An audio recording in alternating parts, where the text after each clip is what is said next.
അപ്പോൾ വിവരശേഖരണത്തിനുള്ള മറ്റൊരു മാർഗ്ഗമാണ് കേസ് സ്റ്റഡി അഥവാ ഏകവ്യക്തി പഠനം എന്ന് പറയുന്നത്. അപ്പോൾ ഒരു സാമൂഹിക യൂണിറ്റിൻ്റെ ജീവിതശൈലി പര്യവേഷണം ചെയ്യുന്നതിനും വിശദീകരിക്കുന്നതിനുമുള്ള ഒരു വ്യവസ്ഥാപിതമായ രീതിയാണ് കേസ് സ്റ്റഡി. ഇത് എല്ലായ്പ്പോഴും ആഴത്തിലുള്ള ഒരു പഠനത്തിന് ഉപകരിക്കുന്ന ഒന്നാണ്. ഒരു കേസ് എന്നതുകൊണ്ട് ഉദ്ദേശിക്കുന്നത് ഒരു വ്യക്തി അല്ലെങ്കിൽ ഒരു ഗ്രൂപ്പ് അല്ലെങ്കിൽ ഒരു സംഭവം തുടങ്ങിയ പ്രത്യേകതമായ എന്തുമാകാം. ഇപ്പം മുഴുവൻ യൂണിറ്റിൻ്റെയും വ്യക്തിഗത രേഖകളിലൂടെയും സംഭാവനകളിലൂടെയും സാമൂഹ്യാന്തര ചരിത്രത്തിൻ്റെ വിശദാംശങ്ങളിലൂടെയും സാഹചര്യത്തിൻ്റെ മൊത്തത്തിലുള്ള വിവരം ഗവേഷകന് കേസ് സ്റ്റഡിയിലൂടെ ലഭിക്കുന്നു. ഗുണപരമായ സ്വഭാവവും അതിൻ്റെ വിലയിരുത്തലിൻ്റെ തീവ്രമായ സ്വഭാവവും കേസ് സ്റ്റഡിയുടെ സവിശേഷതയാണ്. ഇപ്പോൾ കേസ് സ്റ്റഡിയിലൂടെയും ചെറിയ ചെറിയ വിഷയങ്ങളെക്കുറിച്ചുള്ള ഗവേഷണ പഠനത്തിനാവശ്യമായ വിവരശേഖരണം നടത്താനായിട്ട് സാധിക്കും. ഇനി തൃതീയമായ വിവരശേഖരണ സ്രോതസ്സുകൾ എന്തെല്ലാമാണെന്നുള്ള കാര്യം കൂടി നമ്മൾ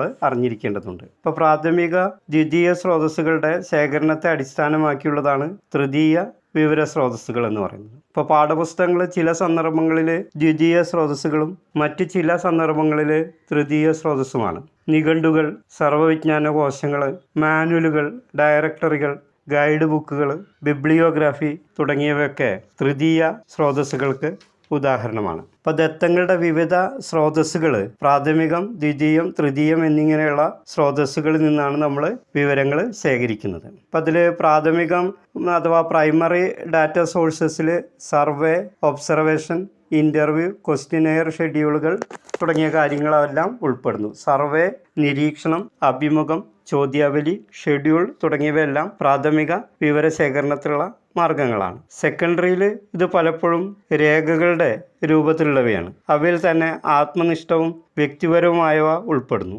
വ്യക്തിപരമായിട്ടുള്ളതിൽ ദ്വിതീയ സോഴ്സസ് ഓഫ് ഡാറ്റാസിൽ പ്രധാനമായിട്ടും സെക്കൻഡറി സോഴ്സസിൽ പ്രധാനമായിട്ട് വരുന്നത് ഓട്ടോബയോഗ്രഫികൾ, അതുപോലെ ബയോഗ്രഫി, ആത്മകഥ, ജീവചരിത്രം, ഡയറി കുറിപ്പുകൾ, കത്തുകൾ, ചിത്രങ്ങൾ, ഓർമ്മക്കുറിപ്പുകൾ, ചിത്രീകരണങ്ങൾ, ചിത്രങ്ങൾ തുടങ്ങിയവയൊക്കെ സെക്കൻഡറി ഡാറ്റാസിന് ഉദാഹരണമാണ്. ഇനി പൊതു ഏജൻസികൾ വഴി പബ്ലിഷ് ചെയ്യാത്ത, സ്വകാര്യമായി സൂക്ഷിക്കുന്നവയും എന്നാൽ പഠനാവശ്യാർത്ഥം അപേക്ഷകർക്ക് വിതരണം ചെയ്യുന്നതുമായ രേഖകളുണ്ട്. പ്രൊജക്റ്റ് റിപ്പോർട്ടുകൾ, ഓഫീസ് രേഖകൾ, ഗവേഷണ പ്രബന്ധങ്ങൾ, ഔദ്യോഗിക രേഖകൾ, ക്രൈം ബ്യൂറോ റെക്കോർഡുകൾ എന്നിവയെല്ലാം ഈ പൊതു ഏജൻസികളിൽ നിന്ന് ലഭിക്കുന്ന വിവരങ്ങളിൽ ഉൾപ്പെടുന്നു.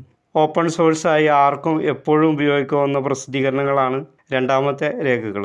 ജേണലുകൾ, വർത്തമാന പത്രങ്ങൾ, പബ്ലിക് റിലേഷൻസ് വകുപ്പിൻ്റെയും സർക്കാരിൻ്റെയും പ്രസിദ്ധീകരണങ്ങൾ, മാഗസിനുകൾ, ആനുകാലികങ്ങൾ, സ്ഥിതിവിവര കണക്കുകൾ, ലൈബ്രറി പുസ്തകങ്ങൾ, ഇയർ ബുക്കുകൾ, സെൻസസ് റിപ്പോർട്ട്, വികസന രേഖകൾ, പ്രാദേശിക ചരിത്ര വിവരങ്ങൾ ഉൾപ്പെടുന്ന കൃതികൾ, വിശ്വവിജ്ഞാനകോശം, അതുപോലെ റേഡിയോ, TV തുടങ്ങിയ ദൃശ്യ ശ്രവ്യ മാധ്യമങ്ങൾ, ഏജൻസികൾ, കമ്മീഷനുകൾ, അവയുടെ റിപ്പോർട്ടുകൾ എല്ലാം ഇത്തരത്തിൽ പ്രസിദ്ധീകരിക്കപ്പെടുന്ന ദ്വിതീയ സ്രോതസ്സുകളാണെന്ന് കാണാനായിട്ട് പറ്റും. അപ്പോൾ ചുരുക്കത്തിൽ ഒരു പരീക്ഷണത്തിൽ നിന്നുള്ള ഡാറ്റ പ്രൈമറിയും അതിനെ ആശ്രയിച്ചുള്ളത് സെക്കൻഡറിയുമാണെന്ന് പറയാം. ഇപ്പോൾ സെക്കൻഡറി സോഴ്സസിനെ ഉദ്ധരിച്ചുകൊണ്ടാണ് ടെർട്ടിയറി ഡാറ്റ അഥവാ തൃതീയ ഡാറ്റകൾ ലഭ്യമാകുന്നതെന്ന് കാണാനായിട്ട് നമുക്ക് സാധിക്കും. പിന്നെ പൊതുവേ ഡാറ്റ കളക്ഷന് വേണ്ടി വിവിധ തരത്തിലുള്ള വിവരശേഖരണ മാർഗങ്ങളാണ് ഗവേഷകർ ഗവേഷണത്തിൽ പ്രധാനമായും ഉപയോഗിച്ചു വരുന്നത്.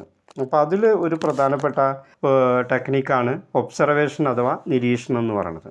സ്വതസിദ്ധമായ സംഭവങ്ങളുടെ ആസൂത്രിതവും മനഃപൂർവ്വമായ പഠനമാണ് നിരീക്ഷണം എന്ന് പറയുന്നത്. ഇപ്പോൾ വിവരശേഖരണത്തിനായി ഒരു വ്യക്തി അല്ലെങ്കിൽ സാമൂഹിക പ്രക്രിയ അല്ലെങ്കിൽ പ്രതിഭാസത്തെ നിരീക്ഷിക്കുകയാണ് ഇവിടെ ചെയ്യുന്നത്. മറ്റ് രീതികളുമായി താരതമ്യം ചെയ്യുമ്പോൾ സാമൂഹ്യ ശാസ്ത്രകാരന്മാർക്ക് ആവശ്യമായ പലതരം വിവരങ്ങളും നേരിട്ടുള്ള നിരീക്ഷണത്തിലൂടെ ലഭ്യമാകും. നിരീക്ഷണത്തിന് ഇവിടെ സാങ്കേതികത്വമായ ചില കാര്യങ്ങൾ ഉണ്ട്. അത് വെറും ഒരു നോക്കിക്കാണലല്ല, പകരം ആവശ്യമായ വിവരങ്ങൾ ശേഖരിക്കുകയും ആ നിരീക്ഷിക്കുന്ന വേളയിൽ തന്നെ അവ രേഖപ്പെടുത്തുകയും ചെയ്യുക എന്നുള്ളതാണ്. അപ്പോൾ സംഭവിക്കുമ്പോൾ തന്നെ അതിൻ്റെ സ്വഭാവം രേഖപ്പെടുത്താൻ കഴിയുന്നു എന്നതാണ് നിരീക്ഷണത്തിൻ്റെ ഏറ്റവും പ്രധാനപ്പെട്ട ഒരു ഗുണം. ഒരു സമൂഹത്തിൻ്റെ പെരുമാറ്റ സംഹിത അവിടെയുള്ള സാഹചര്യത്തിൻ്റെ സൃഷ്ടിയാണ്. അപ്പോൾ സംസാരത്തിലൂടെയും ചോദ്യത്തിലൂടെയും ലഭ്യമാകാത്ത വിവരങ്ങളാകും നിരീക്ഷണത്തിലൂടെ ഗവേഷകർ ശേഖരിക്കാനായിട്ട് സാധിക്കുന്നത്. ഇപ്പോൾ വാക്കാലുള്ള റിപ്പോർട്ടിംഗ് അസാധ്യമായ സംഭവങ്ങൾ നിരീക്ഷിച്ചറിയാനായിട്ട് സാധിക്കും. നിരീക്ഷണത്തെ ആശ്രയിച്ചാണ് അത്തരം പഠനങ്ങൾ നടത്തുന്നത്. നിരീക്ഷണത്തിന് അല്ലെങ്കിൽ ഒരു നിരീക്ഷണ പഠനത്തിനുള്ള പ്രായോഗികത അതിൻ്റെ സാധ്യത വളരെ പ്രധാനപ്പെട്ട ഒരു കാര്യമാണ്. അപ്പോൾ ചുരുങ്ങിയ സമയത്തിനുള്ളിൽ ആവശ്യമായ വിവരങ്ങൾ നിരീക്ഷിച്ചറിയുക, രേഖപ്പെടുത്തുക എന്നുള്ളത് വളരെ പ്രയാസമുള്ള ഒരു പ്രക്രിയയാണ്. പലതരത്തിലുള്ള ഗവേഷണ ആവശ്യങ്ങൾ നിറവേറ്റുന്നതിന് നിരീക്ഷണ രീതികൾ പ്രയോജനപ്പെടുത്താവുന്നതാണ്. ഇപ്പോൾ ലഭിച്ചിരിക്കുന്ന വിഷയത്തിൻ്റെ സ്വഭാവം അനുസരിച്ച് ആണ് നിരീക്ഷണ പഠന രീതി തിരഞ്ഞെടുക്കുകയോ പ്രയോജനപ്പെടുത്തുകയോ ചെയ്യുന്നത്. അപ്പോൾ നിരീക്ഷണം എല്ലാ തരത്തിലുള്ള അനുമാനങ്ങൾക്കും ആക്കം കൂട്ടാവുന്ന ഒരു ടെക്നിക്കാണ്. 3 ഘടകങ്ങളാണ് നിരീക്ഷണത്തിലുള്ളത്. 1 ഇന്ദ്രിയ സംവേദനം, 2 ശ്രദ്ധ, 3 പെർസെപ്ഷൻ അല്ലെങ്കിൽ സംപ്രത്യക്ഷണം തുടങ്ങിയ കാര്യങ്ങളാണ്. അപ്പോൾ നിരീക്ഷണത്തിൻ്റെ കൃത്യത അറിവിനെയും അനുഭവത്തെയും ആശ്രയിച്ചിരിക്കുന്നു എന്ന് നമുക്ക് കാണാനായിട്ട്. പൊതുവെ പറഞ്ഞാൽ ഭൗതികവും ശാരീരികം, സദാചാരപരം എന്നിങ്ങനെയുള്ള അവസ്ഥകൾക്കനുസരിച്ചാണ് നിരീക്ഷണത്തിൻ്റെ കൃത്യത മനസ്സിലാക്കാനായിട്ട് സാധിക്കുന്നത്. ശരിയായ നിരീക്ഷണത്തിൻ്റെ അഭാവവും നിരീക്ഷണത്തിലെ വികലതയും നിരീക്ഷണ റിപ്പോർട്ടിനെ സ്വാധീനിക്കും. പ്രത്യക്ഷണത്തിലുള്ള തെറ്റായ വ്യാഖ്യാനത്തിലൂടെയാണ് ഗവേഷണ വിഷയങ്ങളിൽ തെറ്റുകൾ സംഭവിക്കാനുള്ള സാധ്യത ഉണ്ടാകുന്നത്.